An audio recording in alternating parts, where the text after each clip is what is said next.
Welcome back to the Fulfilled Female Entrepreneur Podcast. It's your host, Cassandra Rosa. The mission of this podcast is to help you to create a fulfilling life and business. I'm so excited to be joined by Christina Smith today, and I'm excited to introduce you to her. She's a life coach specializing in confidence and self-love in midlife so that women can finally truly feel like themselves and how they show up for themselves in their relationships. She helped people move through tough transitions in coaching, and with her book, Inviting Shift, her focus is on helping women to empower themselves so they can make their second half the best half by dropping the people pleasing and perfection and stepping into their desire, their authenticity, and their joy. She also has a confidence toolkit that you are able to download, and we're going to leave all the ways to connect with her and get in all of her mission in the show notes or the description of this video. Thank you for being here, Christina. I'm so excited to talk with you today. Thanks for having me. I'm really excited too. I love the idea of fulfilled. I just love that. That's such a great feeling, isn't it? Yes, the Yeah. best. I absolutely love it. And I just wish that more people would give themselves permission to fully stand into it. I feel like this world would Mhm. be a completely different place if people showed up as their most fulfilled selves. And I love to ask all my guests, what does fulfillment mean to you? And what's the most fulfilling part of all the work that you do? Ooh, what does fulfillment mean to me? It means,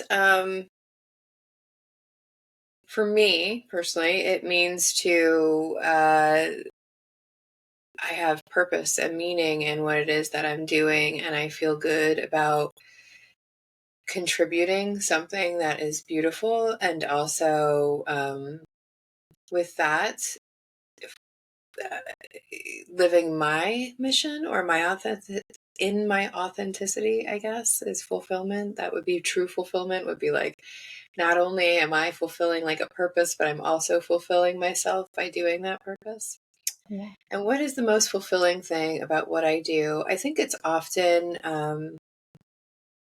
I have a small group in my coaching clients, and often it's at the end when we're checking out and women are saying, "Oh, I feel so much better that I came and that I did this. And I'm feeling a lot less tired, a lot less stressed, a lot less freaked out or overwhelmed." And that really, I think, is the part that I really love, is like when they can get back to themselves rather than feeling so overwhelmed with emotions, because that's a lot of what we work with.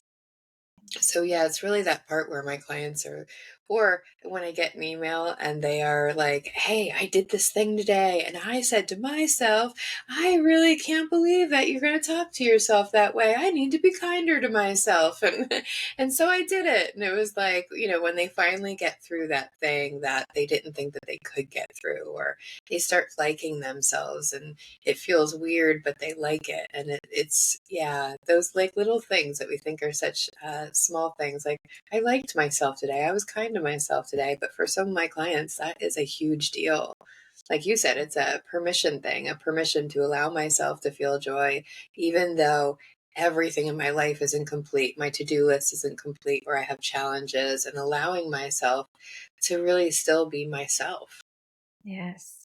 That's so powerful, seeing all the little wins, right? The little Mm-hmm. micro shifts that happen for people and how that can help them achieve such massive results in their life and create, the shift that they need for themselves, especially for that middle age. It's interesting because even though we might have different demographics that we work with, you and I find that there's a lot of overlap with like the quarter life crisis of like, Mm-hmm. hey, 25, 30, I'm supposed to achieve this and this and this according to society's standards. And kind of like what I would imagine in working with some of my clients that are of that age, it's kind of that same feeling of, hey, a quarter of my life is done. Hey, a half of my life is done, right?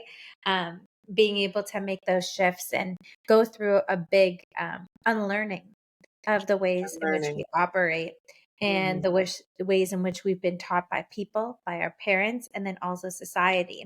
So I love to learn from you about your journey when it comes to people pleasing and when it comes from seeking validation in others. What was that experience like for you? Ooh, it was like the first 3.5 decades of my life was really doing that. And I didn't realize it. I thought I was kind of doing what I was choosing. But at 35, I had just gotten to a point where I had this great life that my mom told me I would be happy when I got there. And I checked all the boxes and I said, okay, got my college degree, my job, my husband, the house, the kid, the dog, everything. And I was probably never more depressed in my life. And I couldn't figure out why. And here it had been that after I'd gone to some therapy and really unpacked it, I was living a life that I thought I should because I was doing the next right step of what everybody else thought I should do. Get the good grades so you can get the college degree. Okay, fine, I'll get the college degree. And get the college degree so you can get a good job. Great, now have a good job and a paycheck. And I did all the things in the way that I thought I should. And I'd never really asked myself, what is it that I want? And it wasn't until I went to therapy that my therapist asked me, what is it that you really want, Christina? And I was like, well, I want to be a good mom and I want to be a good wife and I want to be a good employee and a friend and a daughter and a yada, yada, yada. And she was like, whoa, no. She's like, that's not what I mean. What do you want for yourself? Mm. I was like, am I supposed to want something for myself? Or am I just supposed to, like I was taught to basically survive, which was make the paycheck, have somebody pay you every week, give you benefits, and just kind of live that way. Instead, that really wasn't the life that I wanted to live. And it took years, but I had to step out of that and become brave. And it was hard because my family came from immigrants and they really believe in you get your paycheck, and that's a solid future. Having your own business, unless you have like a huge capital, that's not a solid business plan or that's not a solid future plan. And so, like, even for 6 years after I quit my job and I was a coach, my mother was still sending me employment ads. And there was a part of me, which kept going back and forth when business got hard. I'd be like, oh, maybe I do just need to get a job. Maybe I do just need to get a job because there was so much of that around me that I was like, maybe I am doing it the wrong or the hard way or whatever. And it took me a real long time. Like it took me a good 8 to 10 years before I was like, I'm not getting a job. Like that's such a ridiculous thing to say at this point. There's no way I'm getting a job. I'm going to work for myself forever. But it took a real long time because of that people pleasing. And especially perfectionism is one of those skills that like when I was working in the corporate world, I would work 60, 70 hours a week. And when I went into my own business, I did that too. And I started to realize it wasn't my boss's expectations that kept me working 60, 70 hours a week. It was actually my own Mm. and my need to I like have this idea that if I could get it right enough or do enough of the stuff that it would make my business grow faster.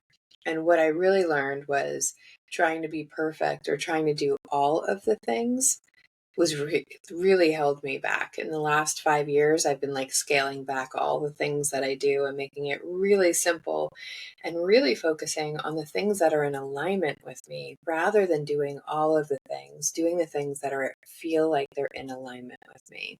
And so that's a much different way to approach it. So whether you talk about business or my personal life, either way, I was doing a lot of people pleasing and perfectionism and seeking all of that external validation. And it wasn't, my business didn't really take off until I started tuning in and asking myself, what do I really want this to be like?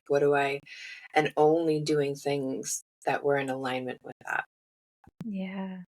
Yeah, I can relate to that immigrant kind of household and those expectations, right? Like my family is Italian and my grandparents and my dad immigrated here from Italy. And it was kind of like creating that North American dream, right? Of Mm. having that. big success and having a lot of money and getting the house and checking all of the boxes. So I can completely relate to the amount of pressure that came from that. And, my family had their own business, insurance business. So when I left university and I wasn't clear with exactly what I wanted to do, the airplane mode, the obvious thing to make everybody happy and to please them was just stepping into their shoes and leaning into what that looked like. And luckily for me, I don't know if I was just young and naive or just my dreams really fueled me taking the step. I left that pretty early on once I acknowledged that I was doing that for my family. But what did that look like for you in terms of the people pleasing? Like, who are you trying to please? What was the Mm. pressure? What was the inner dialogue that you were experiencing that made you focus on that path for so long? Whew. I mean, a lot of it was people pleasing my mother. When I say that, what I really mean is not necessarily pleasing her, but avoiding judgment, right? Mm. Harsh judgment. And I think that that's what sometimes we're like, oh, I'm not a people pleaser because I don't just bend at everybody's whim.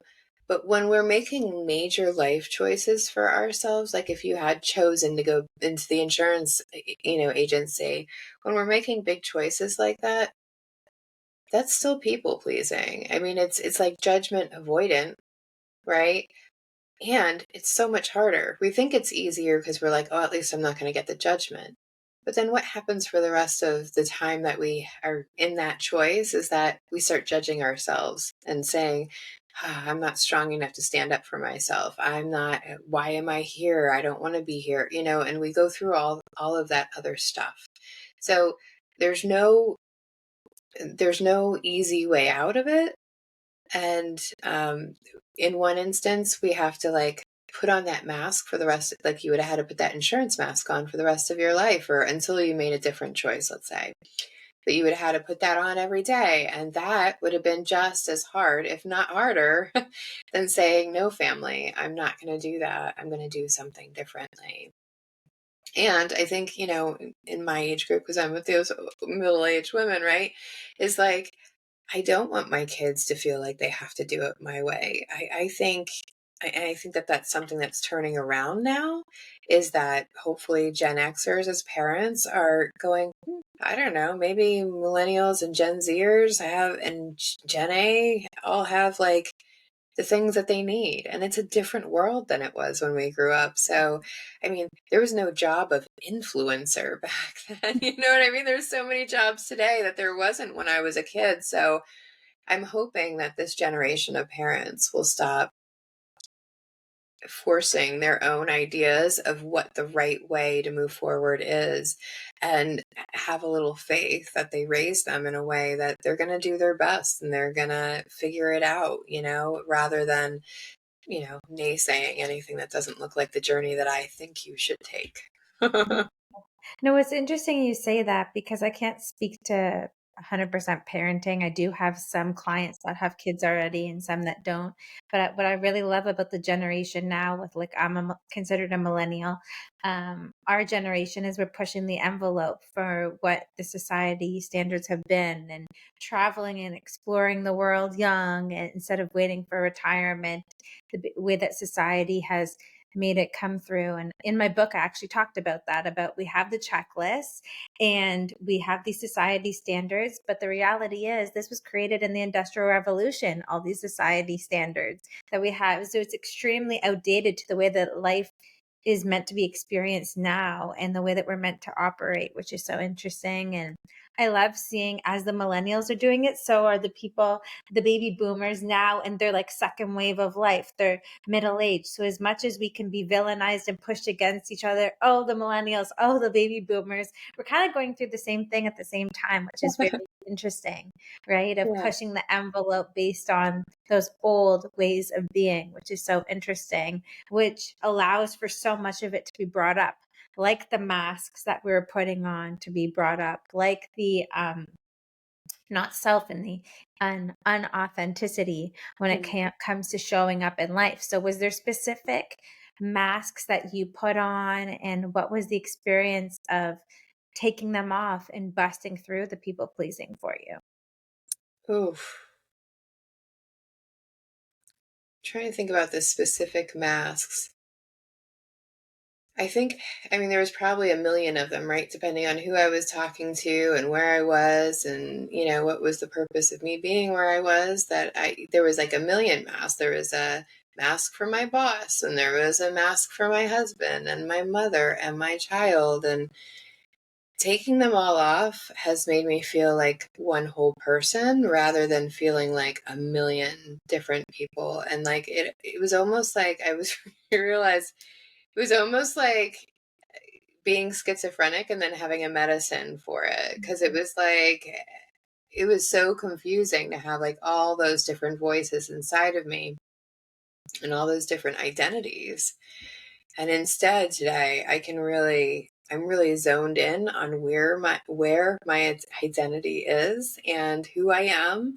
And I show up that way now, whether it's for my clients or my husband or my son or my mother. And there is no, oh, like I always think about that phrase, fake it till you make it. And it makes me want Yeah. to, No, right?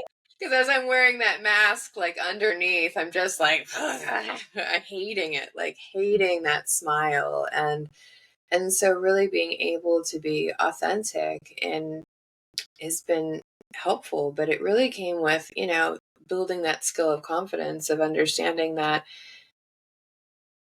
I could handle whatever came along, whether that was other people's judgments or praise, really. Because let me tell you, when you're a people pleaser or a perfectionist, sometimes people's praise is harder to understand than their judgment. Yeah. Totally. And I think you're hitting the nail on the head for so many people too, of being in that like comfort zone, even though it feels so icky to put on the mask every day. It becomes like a ritual for us to be able to Hmm. experience that. And it can be one of the biggest quantum leaps in your life to release the people pleasing and stand out into your authenticity and your truth, even though there can be judgment for the people that we've had in our life that have dictated who we are as beings as we're growing up. So, what was that like moment in which you were like, enough is enough with the people pleasing, is enough with the way that you wanted me to Hmm. be, and it's time for me to fully be myself now? Yeah.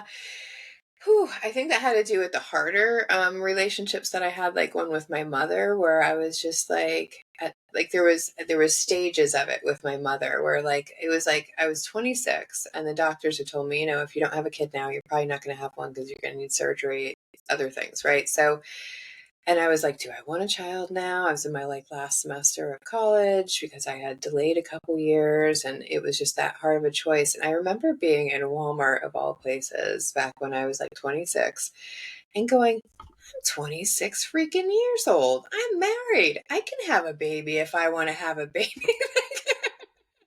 And like really going, I actually don't have to do what my mother wants me to do. And maybe she doesn't actually know. I mean, because I really believe my mother was a single mother for a long time, and then I had stepfathers, but I almost like truly believe she must know the right way for some reason. I think a lot of people who grow up with single parents, this is what happens is like we only hear the one voice. So it's like the voice of God, and we believe everything that they have to say because they're saying it. And so if you know that to be true, then it must be true. And my mother's one of those persons, she may not know something, but she'll tell you she does, and she'll convince you she does. And so I was convinced that like this one way that she wanted me to do things was the only way. And I just remember like the relief of me like having this fit in Walmart, and people were probably staring at me, but I was like, I don't have to do that. I don't have to do that. I can do whatever I want. I don't even need to graduate college. If I don't want to graduate college, I can do whatever I want. Like, but it was like such a relief for once to be like, oh my God, like I actually can make my own like I am independent. I don't depend on anybody for anything. So why am I letting them make all the decisions of my life and what is best for me? And how do they know? It's like my mother can't see the future. And so yeah, so that was like one of the first times I took off that mask. But with my mother, there was many, many, and with a lot of our parents or Mhm. people we've known for a really long time, there can be many layers of masking, right? So it started becoming taking off the mask for me was telling my mother I loved her, because I hadn't heard that from her. It's not something that we say to each other in decades. That was something about taking off my mask and going, huh, she made me really uncomfortable with this, and I don't care. Um, so there's been like a lot of different unmaskings with that. With my husband and my child, it was a little easier, because really what happened is I was showing up in all this anxiousness, because when you're a good people pleaser and a good perfectionist, a lot of anxiety comes with that, a lot of overthinking, because we want to make sure that we're pleasing everybody. And that takes a lot to think about what everybody needs and how they expect me to show up and what the right thing for me to do is. And so I would get a lot of anxiety. And I think the way that it changed with my kids is like at some point I started, and the same question I asked my clients today, because you were talking about comfort zone, is this unsafe or uncomfortable? It Mm. was like, ooh, being vulnerable, really uncomfortable, not unsafe though. Not normally. I mean, I'm sure that there could be special circumstances, but for the most part, is this unsafe or uncomfortable? We should be uncomfortable more. I mean, and I don't like to shit anybody. We could become uncomfortable more. It sure is helpful to us to be uncomfortable, because being in our comfort zone is great. We need reprieves there. And yet, if we stay there all the time, there's no growth. We're just staying where we are. And it could be uncomfortably comfortable. Like we know that there's things that we want to change, but we're like, I'd have to risk something. I'd have to do something else. And I talk to my clients about this, because surviving is what we're made to do. And that's what we love, a survival guide, right? Like I'm excellent at survival. Give me challenges and I am excellent, because I can stay here. And I use this metaphor of like being in the ocean, right? And so surviving is like being in the ocean. You know that there could be sharks. You know that you just want to get to the shore, basically. But at the same time, all you're focused on is all the challenges. You're like, oh my God, the water, it's so deep, the sharks, they're going to come. And because we're doing that, we're so focused on the problems, we never get to see what it is that we actually want, right? And thriving is like when I see the chateau on the edge of that island, and I'm like, that's actually where I want to be. And that's when Mhm. we talk about thriving is like where I want to be. Surviving is me focusing on what I don't want. And so we're so good at that, right? Because that's how we get food and shelter, and that's how we survive the animals and all of that. But today, we don't, I mean, financially, I get it. There's a lot of survival around that, but we're not physically unsafe.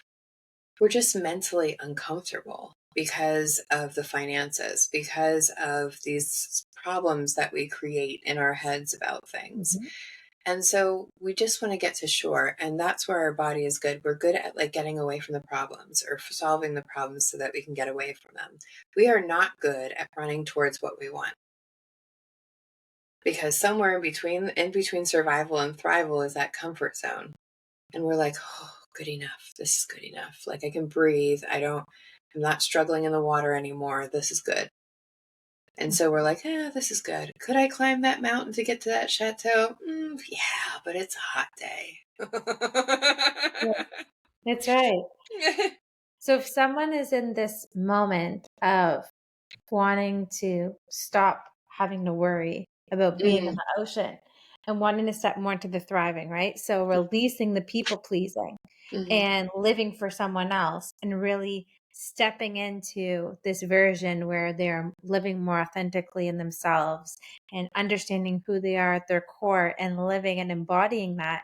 What would be your words of wisdom for someone that is just on the precipice point of taking that step? Ah, find out what you actually want in the situation. What I mean by that is thriving is like a vision board. We have like pretty pictures on a thing.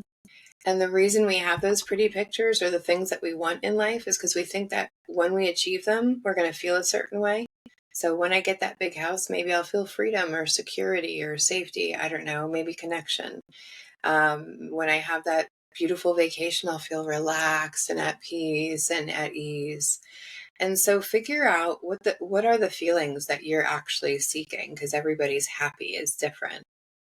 And then focus on those and bring those into your day every day. And the reason I say this is because that's your thriving. Like your idea of how you want to feel should you have everything. That's what your brain actually wants underneath all of the things that we say we want. And that'll help us align how we show up in life with what we actually want. So, like, for instance, my words this year are bold, open, and love. Mm.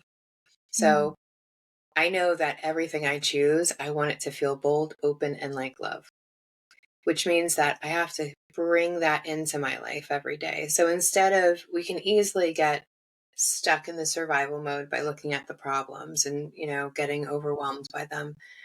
But we can have those overwhelmed feelings, and we can also bring in whatever our happy is, bold, open, love for me. And I can say, great, so how can I attach bold, open, and love to this?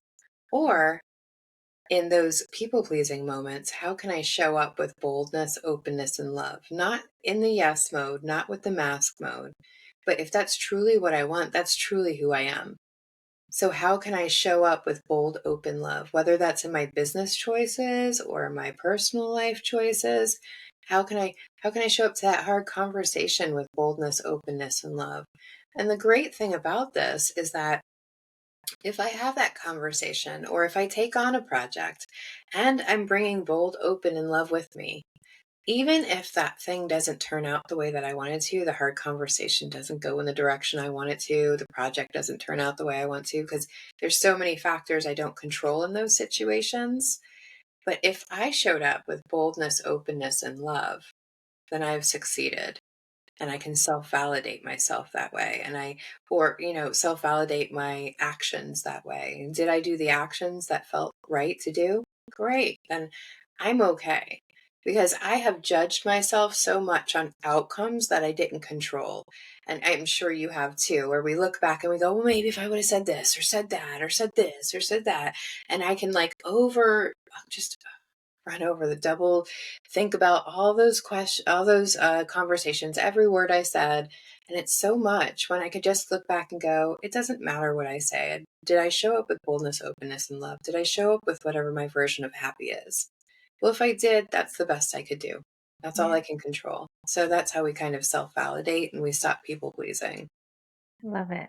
Love it. That bold, open love is so Mm. important because when you're making those steps outside of the people pleasing, you have to stand up in your boldness. You can't just like Mm. tiptoe out of there. Like there has to be some conviction. Yeah. And as much as you're stepping outside your comfort zone, we often retreat that openness, that open heart to be able to set those boundaries with people and fully step into that, I think is huge. And then having that loving perspective of not having to burn all the bridges in the process of releasing the people pleasing, but like doing it in a very loving way. So I love those words. That's an amazing Mm. intent for the And year. it's such an easy way to say no to things. Mhm. Because to me, it's like, if you're asking me, Cassandra, to do something and it doesn't feel like bold, open, or love, then I can easily say, "Hmm, that doesn't feel right for me right now." And there's nothing they can do to argue about that, right? Because it's like they can't change the way you feel. Yeah. And they can't tell you that you're not feeling that way. Totally. So if people are like, okay, that's it. I'm so inspired by this. I want to live by this bold, open love kind of Mm, mantra, energy. What are some tangible ways that you recommend people that are looking to overcome people pleasing to take the steps that they can take yeah. today after listening to this episode? Yeah. One is to find what is bold, open love for you, because mine change every year. So, Mhm. I mean, there's processes you can go to, but even if you have a vision board, just look at that vision board and go, or look at your goal list, whatever it is, and say, in 5, 10 years, when I have this all accomplished, how will that feel? And I would even meditate on that for a while, maybe do a visualization of seeing yourself there and really getting into the feeling of like, what does it really feel like for me to be there, because that's what you truly want. And it's the one thing that makes you truly unique and a great identifier for who you are, right? They're often related to our core values. So, that piece of really understanding what is actually making you tick, what is actually setting that craving for you behind it, and then use those words every day. right? So bold, open, love. I wake up. It's the first thing I write down before I even turn on my computer. I write down my words so that I remember I'm bringing boldness, openness, and love with me today. And only things that are aligned with that I'm going to say yes to. And then, how can I bring boldness, openness, and love with me today? Well, I have date night tonight. That sounds like love. You know what I mean? Like, so I can, and how do I want to be bold today? Well, I'm going to be on Cassandra's podcast today. And so I'm going to be a little bold there, right? And how I'm going to be open. I took my brother-in-law to an appointment this morning. We had really great conversation. So I was open there. And then I can also see it everywhere, right? So if I want to see boldness in the world, I can look for it. And I want to see love, we'll find it. It's like there's just as many good things happening in the world as bad. We just like to mediaize the bad stuff. But all the things that we already want in the world, they're there. Yeah. And we can uncover them. So really focusing on how is it that you want to feel when you get all those things? And then how can you bring that into your life? And this is so important to me because I spent all those years not happy. And then I got to that point where I was supposed to be happy. And I realized, you can't be happy when you get there if you didn't bring it with you. Like you're not going to magically get there and go, oh, now my range of happiness went from here to there. No, it's a skill that we have to build. So bring it with you would be my really big thing about being fulfilled, especially like fulfillment is about you getting what you want and being able to give as well, like overflowing your cup. And that's the best advice I probably have on how to get there. I love that. I love that. Really focusing on what that means to you and how you're going to feel when you have it and incorporating it into the day to day. I love how you're saying writing it down, putting on the lens of bold, open, and love and seeing it around you and having that proof because it's a great reminder that all what we want exists out there. It's just Mhm. giving yourself permission to seeing it. And Yeah. I know that you have an amazing free resource for all the listeners and viewers. Can you let us in on what that is? Yeah, there's a confidence toolkit where it will take you through some of these tools and it'll give you some tools on how to find your happy, whatever that is. And then also leaning into your gifts and strengths, because I know that so many people, we love to fix our flaws or focus on our flaws, whatever that is, imperfections. And then we don't lean into our gifts or strengths. I think that it's going to be so much more efficient and productive if we lean into our strengths rather than our weaknesses. So it's going to give you all those kinds of tools all in one toolkit, and it's completely free. So go download it. Yes, we'll leave the link in the show notes or the description of this video. What are Yes. the other ways that they can connect with you to learn about everything that you have going on in your world, your beautiful panels that you're creating, Oh, yeah. and to work with you? Yeah. So the Inviting Shift podcast is my podcast for it's based around midlife women, but other people will get things out of it too. Cassandra will be coming on the third season, which will be coming back out in September. But you can already go to invitingshift.com and find it. If you're curious, you want some more confidence in midlife, that's the perfect place to go.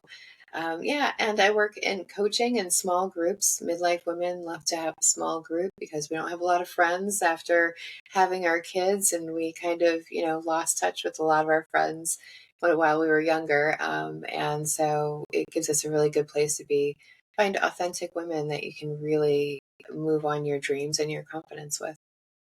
Well, thank you for sharing that. Again, we're going to Thank leave you. all the links in the show notes, the description of this video. This has been so awesome chatting with you, Christina. Thank you for being here and Thank you. sharing your story with us and all your wisdom. I really, really appreciate it. Thank you. And thanks, audience, for tuning in.